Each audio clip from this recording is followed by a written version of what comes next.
Salam alaikum. Pour cette vidéo, on va continuer l'étude des filtres. On est arrivé maintenant au filtre passe-haut passif. On va suivre les mêmes étapes qu'on a établies avec les premiers filtres.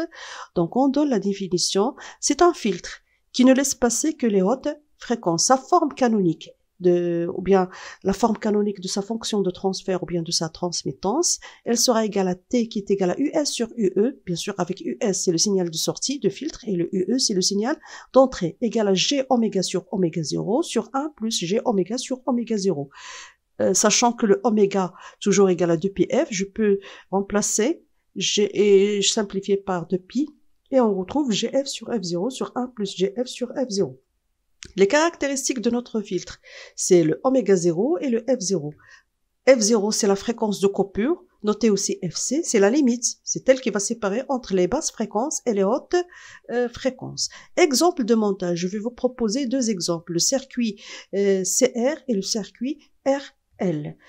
J'ai pris quelques applications numériques. Donc, pour le circuit CR, j'ai pris la résistance égale à 1,2 kΩ et C égale à 33 nanofarad. Et pour le circuit RL, j'ai pris R égale à 250 ohms et L égale à 10 millihenry. Les valeurs, c'est selon votre projet, selon ce que vous voulez réaliser. Donc, avec ces valeurs, on va fixer la fréquence de coupure qui va séparer les fréquences qui vont passer et les fréquences qui seront bloquées. Donc, c'est à vous de choisir les valeurs des composants selon votre application. Donc, on va passer maintenant vers, je vais remplacer les éléments par leurs impédances équivalentes. Donc, je retrace le même montage, mais j'utilise ZR, l'impédance de ZR qui est égale à R, ZC qui est égal à 1 sur G sur oméga, avec le oméga bien sûr égal à 2πf. Donc, l'élément sensible à la fréquence, c'est ZC. De la même manière ici, ZR qui est égal à R, ZL qui est égal à GL oméga, oméga bien sûr toujours c'est 2πf, et l'élément sensible à la fréquence, c'est ZL. L'étude rapide, c'est lorsqu'on va faire tendre la fréquence vers les basses fréquences et les hautes fréquences, c'est-à-dire vers 0 et plus l'infini. Je vais essayer de voir le comportement du montage, comment il va se comporter. Est-ce qu'elle va laisser passer le signal d'entrée ou bien elle va bloquer, elle va filtrer le signal d'entrée. Donc pour F trop inférieur devant la fréquence de coupure, c'est-à-dire lorsque F tend vers 0, ce sont les basses fréquences. Oméga qui est égal à 2πf va tendre aussi vers 0. ZC, c'est le seul élément sensible ici à la fréquence qui est égal à 1 sur G sur oméga. 1 sur 0, ça va donner une valeur qui va tendre vers plus l'infini, une grande résistance. Donc le condensateur se comporte comme un circuit ouvert. Si je le reporte dans le montage ici, ZC, je remplace ZC par un circuit ouvert, je peux remarquer directement que le signal d'entrée il sera bloqué. US sera égal à 0. Le signal est bloqué. C'est-à-dire pour les basses fréquences, le signal d'entrée sera bloqué. De la même manière, on va essayer de voir l'étude rapide pour les basses fréquences pour le circuit RL. De la même manière, lorsque oméga tend vers F tend vers 0, oméga tend vers 0, ZL qui est égal à GL oméga cette fois va tendre vers 0, 0, c'est-à-dire un fil. Résistance d'un fil, impédance d'un fil. Je remplace dans le montage, je retrouve ce petit montage, l'équivalent, donc je remplace ZL par un fil, je remarque directement que le signal de sortie sera égal à 0, et je peux conclure que pour les basses fréquences, le signal de sortie ne passe pas. Lorsque cette fois F tend vers plus l'infini, oméga aussi va tendre vers plus l'infini, ZC qui est égal à 1 sur G sur oméga 1 sur plus l'infini va tendre vers 0. Je remplace le condensateur dans le montage par un fil, je retrouve ce circuit. Donc US est égal à UE. Je peux dire que le signal d'entrée passe en haute fréquence, le signal d'entrée va passer. Je fais la même chose pour le circuit RL. F tend vers plus l'infini, oméga tend aussi vers plus l'infini, ZL va tendre vers plus l'infini, un circuit ouvert, bien une grande impédance. Je remplace dans le montage, grande impédance ici, ZL, je remarque ici que le US va, ou bien que le signal d'entrée, il va passer. Bien sûr, j'étudie à vide, I ici égale à 0, Z fois R, ZR fois I égale à 0, US plus le 0, égal à UE. Donc, je peux conclure que le signal de sortie sera égal à UE. Donc, ce qui m'intéresse ici, c'est que pour les hautes fréquences, le signal d'entrée, il va passer. La conclusion finale maintenant. Les basses fréquences sont bloquées alors que les hautes fréquences passent. On dit alors que le montage est un filtre passe au passif. transmittance complexe pour pouvoir établir ou bien exprimer la transmittance en fonction des éléments de montage, l'étude théorique complète de montage. Donc la transmittance, je reprends le montage. En utilisant les lois électriques, cette fois, je vais déduire A est égal US en fonction des éléments de montage. Bien sûr, je peux remarquer, bien sûr, on utilise ici A vide. Je peux remarquer qu'on a un diviseur de tension. J'applique la relation de diviseur de tension. US sera égal à UE multiplié par ZR sur ZR plus ZC. Par la suite, je remarque que T qui sera égal à US sur UE, il suffit que je divise à ce niveau-là. Et je retrouve T égale à US sur UE égale à ZR sur ZC plus ZR. Je remplace ZR par l'équivalent R. Je remplace ZC par 1 sur GC oméga. Je vais mettre en même dénominateur ici, c'est-à-dire je vais multiplier ici par GC par GC oméga. Je multiplie par l'inverse, donc je vous laisse le soin pour les simplifications, et je retrouve GRC oméga sur 1 plus GRC oméga. Je vais reprendre le résultat ici, la transmittance égale à GRC oméga sur 1 plus GRC oméga. Je compare avec la forme canonique, qui est égale à G oméga sur oméga 0 sur 1 plus G oméga sur oméga 0, ou bien égale GF sur F0 sur 1 plus GF sur F0. Je vais essayer maintenant de chercher à quoi est égal le oméga 0. Qu'est-ce que je remarque? RC sera égal à 1 sur oméga 0.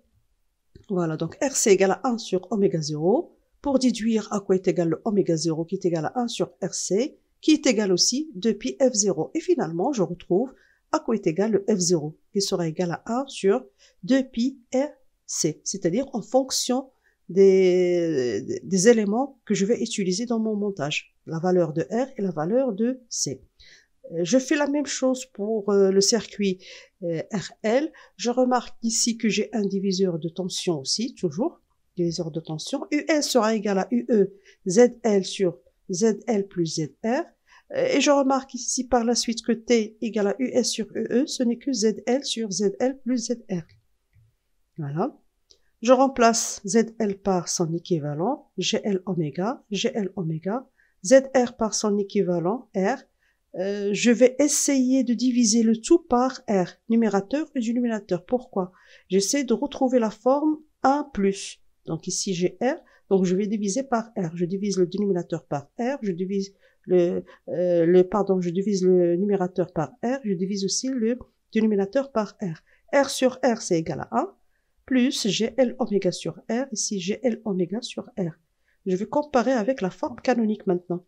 T qui est égal à US sur UE égale ce qu'on a retrouvé en utilisant le diviseur, GL oméga sur R sur 1 plus GL oméga sur R, elle sera égale à G oméga sur oméga 0 plus 1 sur G oméga sur oméga 0, ou bien égale à GF sur F0 sur 1 plus GF sur F0. À ne pas oublier que oméga toujours égale à 2πf. On simplifie avec les 2pi si on remplace les oméga. Donc finalement, qu'est-ce que je dois chercher maintenant pour le circuit RL? Je dois chercher à quoi est égal le oméga 0 pour déduire la valeur de la fréquence de coupure F0. Qu'est-ce que je remarque? 1 sur oméga 0 sera égal à L sur R. Voilà. L sur R égale à 1 sur oméga 0. Oméga 0 sera égal à R sur L. C'est normal. Donc ici, il suffit de... j'inverse. D'accord? Oméga 0 sera égal à R sur L, qui est égal aussi 2pi F0, et F finalement égale à R sur 2pi L. En fonction de la valeur de R et de la valeur de l'inductance L, je peux calculer la fréquence de coupure qui va séparer entre les hautes fréquences et les basses fréquences.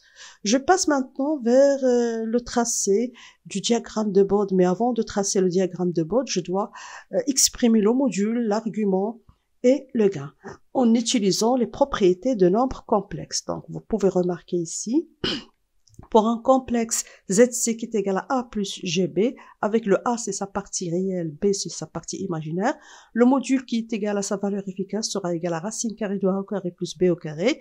L'argument, le déphasage créé par rapport à l'axe des réels, phi de Z est égal à argument de Z égal à tangente moins 1 de B sur le A.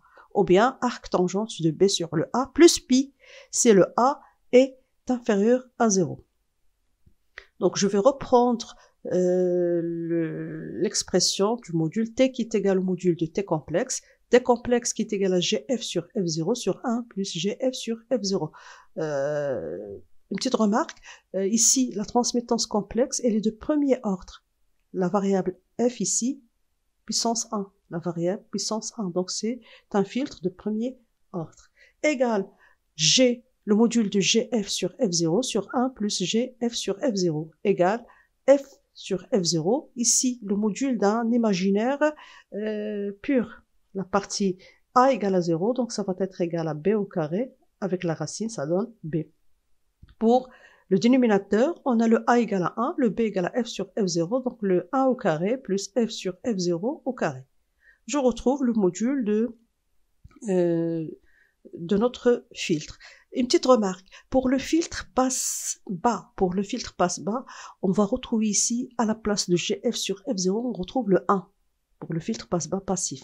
C'est la différence entre les formes canoniques. Je continue toujours. Le gain, c'est égal à 20 log de t, je remplace 20 log de module qu'on a retrouvé. Je vais simplifier ou bien développer 20 log de a sur b égale à 20 log de a sur b, donc ça va être 20 log de f sur f0 moins 20 log de la racine. Et je retrouve la première fonction du diagramme de Bode, c'est le gain, avec la variable, c'est le f. Deuxième fonction à tracer sur le diagramme, c'est l'argument phi de t qui va représenter le déphasage qui sera créé entre le signal d'entrée et le signal de sortie. Le gain, ça représente l'amplification qu'on va retrouver entre le signal de sortie et le signal, ou bien c'est la valeur avec laquelle on va amplifier le signal d'entrée pour retrouver le signal de sortie. Pardon. Donc pour l'argument, c'est l'argument du complexe qu'on a déjà retrouvé, bien de la transmittance complexe, gf sur f0 sur a plus gf sur f0. L'argument de a sur b, ça va être l'argument de a moins l'argument de b. Donc je retrouve argument de gf sur f0 moins argument de 1 plus gf sur f0. Ici, le complexe, je remarque, si je fais la comparaison, c'est un imaginaire pur positif, puisque les fréquences elles sont positives. Directement, l'argument qu'il va créer avec l'axe horizontal, ça va être pi sur 2. Ou bien, je peux remplacer ici, tangente moins 1 de b sur le a, avec le b qui est égal à f sur f0, et le a égal à 0. Ça va donner tangente moins 1 de plus l'infini, tangente moins 1 de plus l'infini, c'est pi sur 2. Pour la deuxième partie, le a égale à a, le b égale à f sur f0, donc ça va donner tangente moins 1 de f sur f0, le tout divisé sur le 1. Donc je retrouve la deuxième fonction du diagramme de Bode, phi de t, qui va réaliser le déphasage entre l'entrée et la sortie, c'est égal à pi sur 2 moins tangente moins 1 de f sur f0. Les asymptotes maintenant. Je représente les asymptotes dans un tableau avec une valeur réelle. Vous pouvez ajouter d'autres valeurs réelles si ça vous intéresse. Donc, je vais essayer de retrouver la valeur du gain lorsque la fréquence va tendre vers 0, la première asymptote, et lorsqu'elle va tendre vers plus l'infini. Je vais commencer par la valeur de 0, d'accord? Lorsque f tend vers 0, je remplace. Tend vers 0, 1 plus le 0, c'est égal à 1, avec la racine, c'est égal à 1, le logarithme de 1, c'est égal à 0. Ici, donc, ce terme est égal à 0. Pour le terme ici, le premier terme, 20 log de 0. Log de 0, c'est moins l'infini. Voilà. Pour l'argument pi sur 2, moins tangente moins 1 de 0. Tangente moins 1 de 0, ce n'est que le 0. Je retrouve pi sur 2. Qu'est-ce que je remarque ici? Je peux interpréter les résultats à ce niveau-là. Pour les basses fréquences, le gain tend vers moins l'infini. C'est-à-dire, il va y avoir atténuation, pas d'amplification ici. Il y a atténuation. Et pour l'argument, il va y avoir un déphasage max de pi sur 2. Maintenant, je vais essayer de voir un point réel qui appartient à la courbe réelle. Donc, je remplace. Pour f égale à f0. Pour f égale à f0, 20 log de f0 sur f0, donc ça va donner 20 log de 1 qui est égal à 0, moins 20 log de 1 plus le 1. 1 plus le 1, ce n'est que la racine. Je retrouve moins 20 log de racine de 2 qui est égal à moins 3. Pour l'argument pi sur 2, moins tangente moins 1 de de 1, f0 sur f0 c'est égal à 1, tangente de moins 1 de 1 égale à pi sur 4, pi sur 2 moins pi sur 4, ça va donner pi sur 4. Pour la deuxième asymptote, lorsque f tend vers plus l'infini, je fais attention ici, on va retrouver une forme indéterminée. 20 log de f sur f0 lorsque f tend vers plus l'infini, ça va donner plus l'infini. Par contre, ici, lorsque f tend vers plus l'infini, ça va donner moins 20 log de plus l'infini. Avec le signe moins, on va retrouver plus l'infini, moins l'infini. Donc, je dois simplifier avant de faire tendre la variable f vers plus l'infini. Je remarque que ce terme, je peux le simplifier. D'accord? Le 1 devant f qui tend vers plus l'infini, ça devient très inférieur. Donc, je peux négliger le 1 devant f qui tend vers plus l'infini. Qu'est-ce qu'on va retrouver? Racine carrée de 1 plus f sur f0. Donc, je néglige. On va retrouver la racine carrée de f sur f0 au carré. Le carré avec la racine éliminée. Et on retrouve 20 log de f0 sur f0 moins 20 log de f0 sur f0. Voilà. 20 log de f0 sur f0 moins 20 log de f sur f0. Ici, c'est après simplification. Après, donc j'ai réduit, ou bien j'ai éliminé le 1 devant le f qui tend vers plus l'infini. On retrouve le gain égal à 0. Pour l'argument, pi sur 2 moins tangente moins 1 de f sur f0 avec f qui tend vers plus l'infini. Donc tangente moins 1 de plus l'infini, c'est pi sur 2. On retrouve pi sur 2 moins pi sur 2 égale à 0. Je vais interpréter les résultats. Pour les hautes fréquences, le signal d'entrée, il va passer avec un gain égal à 0, c'est-à-dire l'amplification égale à 1, t égale à 1. D'accord? Ça signifie que le signal d'entrée sera égal au signal de sortie au niveau amplitude. Pour l'argument égale à 0, pas de déphasage. Si le signal d'entrée est positif, la sortie aussi sera positive et inversement. On passe maintenant vers le tracé de diagramme de Bode. Je vais calculer pour l'application proposée, donc j'ai pris pour le condensateur C égale à 33 nanofarad, pour la résistance égale à 1,2 kg, je remplace et je retrouve 4019 Hz, donc c'est à peu près égal à 4000. Pour le circuit RL, j'ai pris la résistance égale à 100 et pour L égale 10 millihenry, je retrouve cette valeur voisinage de 4000. J'ai repris le même tableau, donc j'ai repris le même tableau ici, et je vais tracer le diagramme de Bode. En utilisant toujours le papier semi-logarithmique, je vais graduer l'axe horizontal en logarithme pour pouvoir regrouper les petites et les grandes valeurs. Selon la fréquence de coupure, je vais placer la première décade, 10 à la puissance 2, 10 à la puissance 3, 10 à la puissance 4, 10 à la puissance 5. Sur l'axe vertical, le gain, elle est linéaire. 0, moins 4, moins 8, moins 12, moins 16, moins 20, moins 24. Je vais chercher où se trouve la fréquence de coupure, 4000 Hz. Donc ici, j'ai 1000, 2000, 3000, 4000. Voilà. Je place ma fréquence de coupure. Je cherche la première asymptote à tracer. Je vais commencer déjà par le 0, par l'asymptote 0. Pour les hautes fréquences, ce sont les fréquences supérieures à F0. Le gain, il est égal à 0. Voilà. Pour les basses fréquences, c'est-à-dire les fréquences inférieures à F0, cette zone, le gain, il est égal à moins l'infini. Il tend vers moins l'infini avec une pente de moins 20 dB par décade puisqu'on travaille avec un premier ordre. Donc, je vais prendre une décade des fréquences qui seront éliminées et le gain doit descendre de moins 20. Donc, une décade, ça va être F0 divisé par 10, c'est-à-dire 400. Donc, 100, 200, 300, 400 ici. Voilà. 0,1 F0 ou bien F0 divisé par 10. Le gain va descendre de combien? À F0, c'était 0. À 0,1 F0, bien sûr, je parle de l'asymptote, ça va être 0 moins 20. Donc, on va retrouver moins 20 ici. On se retrouve moins 20. L'intersection avec 0,1 F0, ça va me donner le deuxième point de l'asymptote qui tend vers moins l'infini. Donc, je trace cette droite, c'est une droite. Donc, c'est une droite de pente moins 20 dB par décade puisque j'ai un filtre de premier ordre.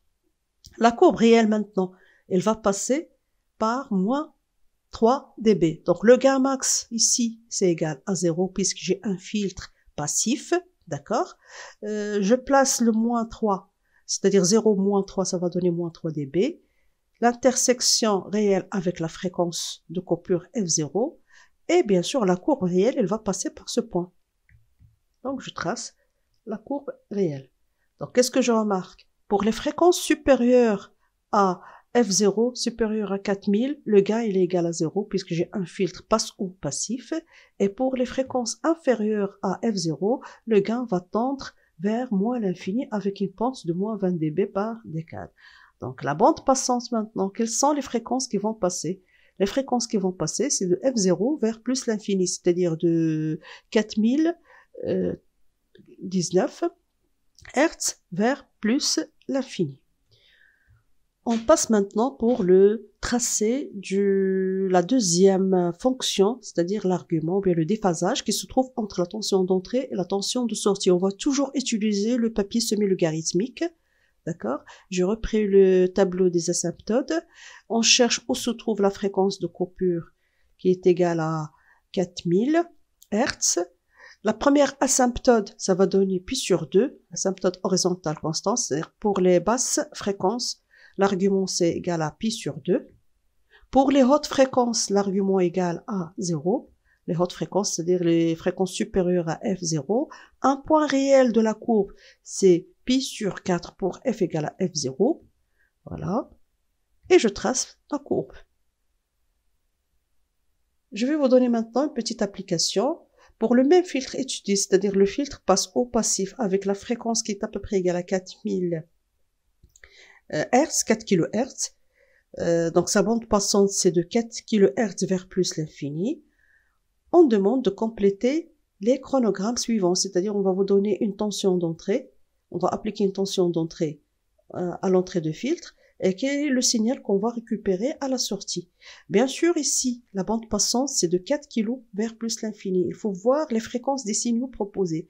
Bon, ici, je remarque qu'on a un signal de 10 kHz, d'amplitude de volts, elle va passer, puisqu'il est à l'intérieur de la bande. Je remarque ici qu'on a un signal de 1 kHz, il est inférieur à 4000, donc il sera filtré, il sera éliminé. Je remarque aussi qu'on a une composante continue de 4 volts, aussi éliminée puisque sa fréquence est égale à 0. Qu'est-ce que je retrouve à la sortie? Donc la composante éliminée, multipliée par t égale à 0, donc elle sera éliminée. La composante alternative de 10 kg, elle va passer, mais elle est de la même forme, même nature, pas d'amplification. L'amplitude égale à 2 volts, donc elle sera égale à 2 volts, pas de déphasage. Le déphasage est égal à 0, puisqu'on a un filtre passif, d'accord? Un filtre passif. La composante continue ici, elle va être éliminée. Et bien sûr, le signal ici de 10 kHz, donc d'amplitude 2 volts, il va passer. Le signal ici de 1 kHz, il sera éliminé. Voilà. Voilà, donc j'ai terminé ce petit cours. J'espère que c'était très simple et vous allez retrouver toujours le fichier PDF de ce cours. Et à bientôt.